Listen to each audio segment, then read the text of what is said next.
masih kecil,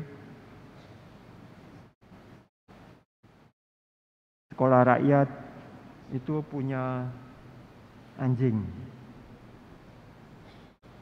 Anjing itu dapat saya pelajari. Kalau saya berkata kepadanya tabe, dia mengulurkan tangannya. Kalau saya melempar bola, tangkap itu. Dia menangkap bola itu dan memberikannya kepada saya. Kita makhluk yang lebih tinggi dari anjing itu bisa mengajar. Anjing itu tahu kalau saya perintahkan tabe itu, kemudian dia mengulurkan tangannya, mula-mula belajarnya seperti itu, lalu saya elus kepalanya, dadanya, lalu dia senang. Ekornya itu bergoyang-goyang, tanda dia senang. Kita bisa mempelajari anjing itu bagaimana, betapa kita juga tidak bisa membandingkan kita ini manusia dengan Allah. Karena Allah itu di surga, Dia yang menciptakan semua manusia, semua jagat raya ini. Kita tidak tahu bagaimana nasib kita, karena Dia ya yang menentukan. Wajar kalau kita itu cemas dan takut mengenai hari akhir kita, karena setiap orang pasti kita sebut, kita namakan itu dipanggil oleh Allah. Kita cemas karena kita tidak tahu bagaimana cara kita dipanggil Allah itu. Karena kita itu tidak tahu bagaimana karakter Allah itu. Tetapi karena Allah itu, Dia menciptakan kita dengan tujuan untuk mengajak kita, maka Ia mengajar kita. Ia mengajar, bahkan Ia datang ke dunia ini.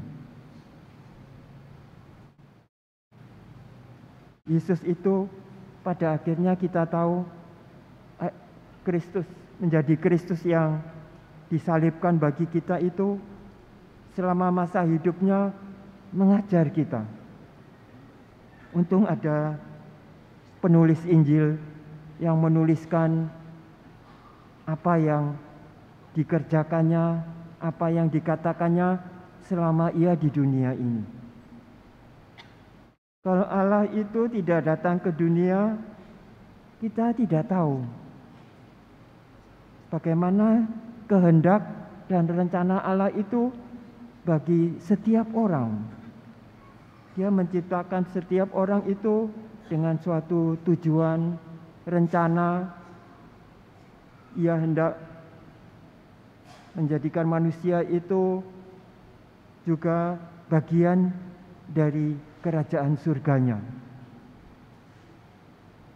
Karena itu Ia mengutus putranya datang ke tengah-tengah kita.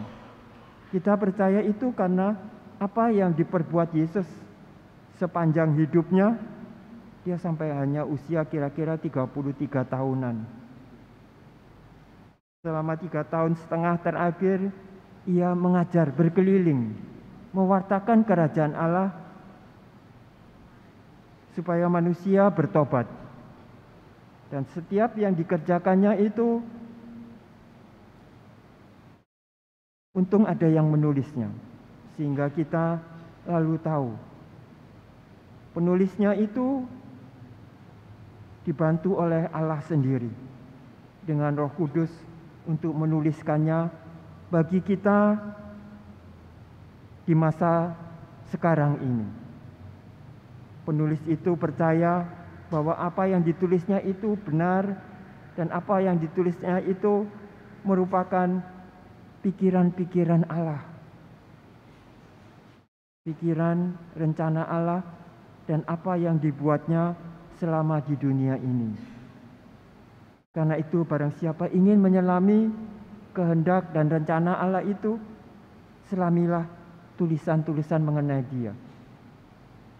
Bahkan lebih lagi, Ia mengutus Roh Kudus-Nya ke dalam hati setiap orang supaya lebih peka, lebih tahu, lebih mendalami apa maksud Yesus dengan perbuatan-perbuatannya selama di dunia ini.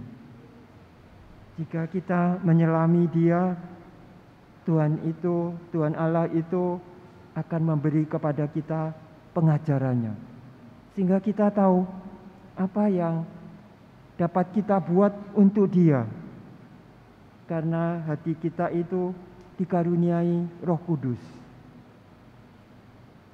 Dalam kitab suci juga dilukiskan bagaimana Maria itu dipenuhi Roh Kudus, dan Maria berbuat seturut apa yang dikatakan Roh Kudus di dalam hatinya.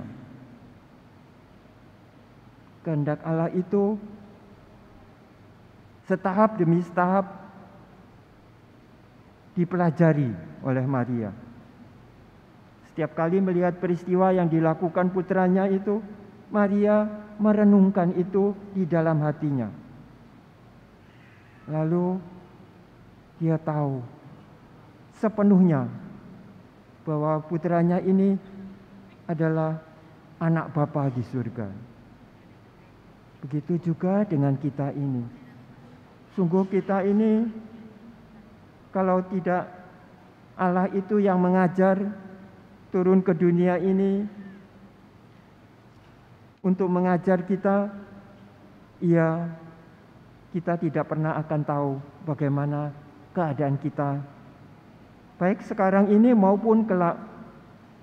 Karena kita tahu kita itu pasti suatu ketika akan berangkat dari dunia ini, lepas dari dunia ini. Apakah manusia? Ia bagaikan debu.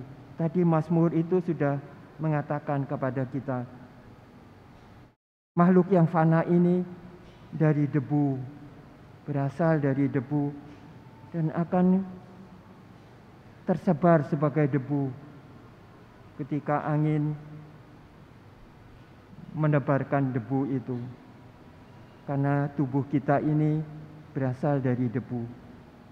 Tetapi beruntunglah kita, karena Tuhan itu menanamkan di dalam hati kita supaya kita tahu apa yang dapat kita siapkan untuk keadaan hidup yang baru nanti kelak ini. Wajar bila kita itu sekarang cemas dan takut, karena kita tidak tahu. Tetapi Dia memberi kepada kita ketetapan hati itu. Dia mengajar hati kita supaya kita siap untuk menerima keadaan baru bila kita dipanggil. Ketika orang berduyun-duyun mengikuti Yesus dalam perjalanannya, dikatakan tadi itu seperti itu. Yesus berjalan di depan, orang-orang mengikuti Dia. Tapi Yesus melihat itu, Ia menoleh ke belakang dan berkata, siapa yang tidak meninggalkan bapaknya atau ibunya, anak-anaknya laki-laki atau perempuan, saudara-saudaranya, dan harta miliknya, serta juga bahkan nyawanya sendiri, ia tidak dapat menjadi muridku.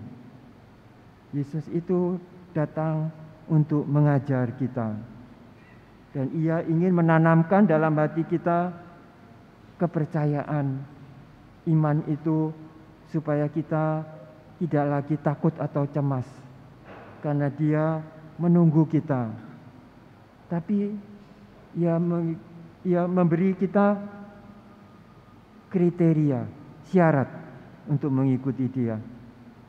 Barang siapa tidak memikul salibnya, ia tidak dapat menjadi muridku. Memikul salib artinya kita menerima di dunia ini segala pencobaan hidup, segala masalah yang kita terima, perselisihan di antara kita, di antara keluarga, bahkan perselisihan di antara bangsa-bangsa. Apa yang kita alami di dunia ini, percekcokan, perebutan harta, perebutan kuasa, itu terjadi di dunia ini. Dan kita terlibat, mau tidak mau. Bahkan karena kerakusan manusia, kita mengalami juga bahwa alam ini ikut mengalami perubahan-perubahan goncangan.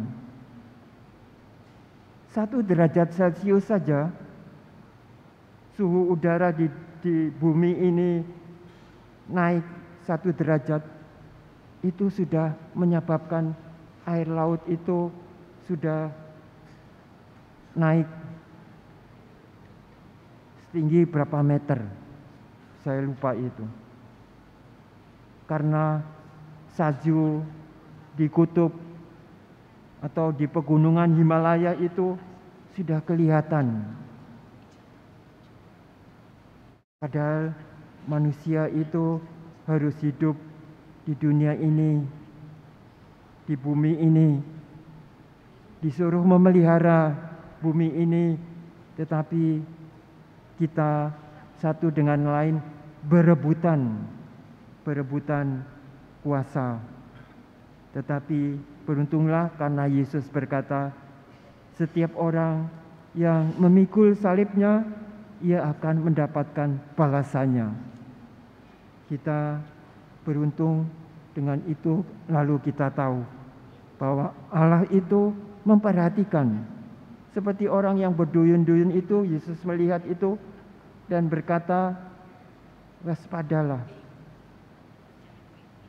ukurlah apakah kamu mampu mengikuti aku, menjadi muridku. Karena itu kita hendaknya berusaha. Usaha kita itu akan diketahuinya, karena Ia adalah Allah. Kita bersyukur, Allah kita tuh Allah yang berbelas kasih kepada kita. Karena itu kita dapat memperoleh harta surga itu, bila kita menyiapkannya dari sekarang. Mari kita berusaha, karena itu upah apabila kita mengikuti Dia dengan jujur, dengan tulus hati dan sepenuh hati. Amin.